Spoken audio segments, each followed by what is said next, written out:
Greetings, friends. One of the many things that I've inherited as a pastor here from the past administration with Father Neville is the vision statement that the PPC worked out. And so we're talking about things that have been done that affect our future and where we're going. And the vision statement is very important. What is a vision statement? A vision statement tells us what we're going to look like in the future. That's what we're aiming at. And we all know it, right? Embracing Christ's life, reflecting his love. Now, embracing Christ's life, what does that look like? Well, if we look closely at what the Gospels say about Jesus and his lifestyle, we'll say, whoa, okay, this is a tall order, isn't it? I mean, after all, Jesus was completely and totally trusting God the Father in everything he did. His whole life was given over to the Father in devotion and in trust.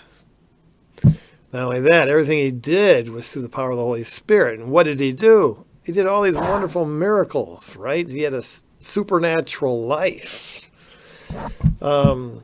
And then, of course, his love for people and his service and devotion. I mean, Jesus is God's very gift to humanity. Okay, so are we going to be very intentional in our church of embracing Christ's life?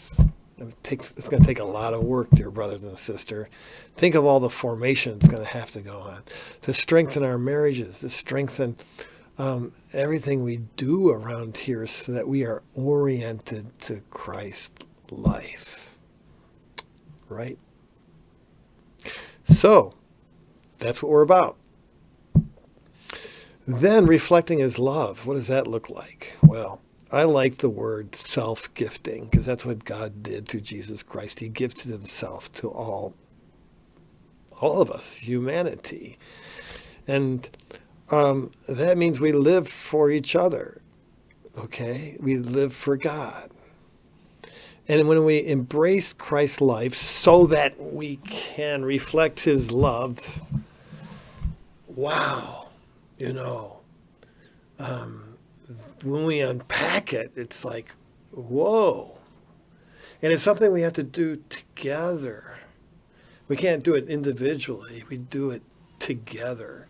We help each other as we form one another, as we teach each other. We have to embrace the sacraments on a far deeper level. We have to go deep, dear brothers and sisters. So there you have that part. I like our mission statement, or our mission vision, okay? The vision statement. It can sound very pretty, right? But when we really look at it, it's a tall order.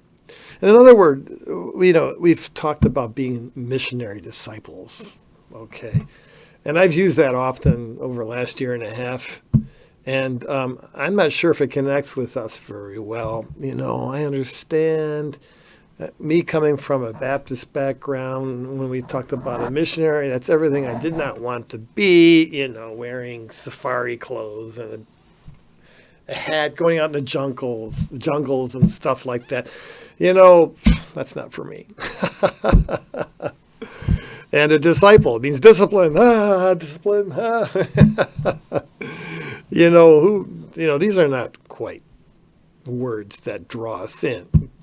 But when you think about it, missionary discipleship is exactly what's behind our vision statement.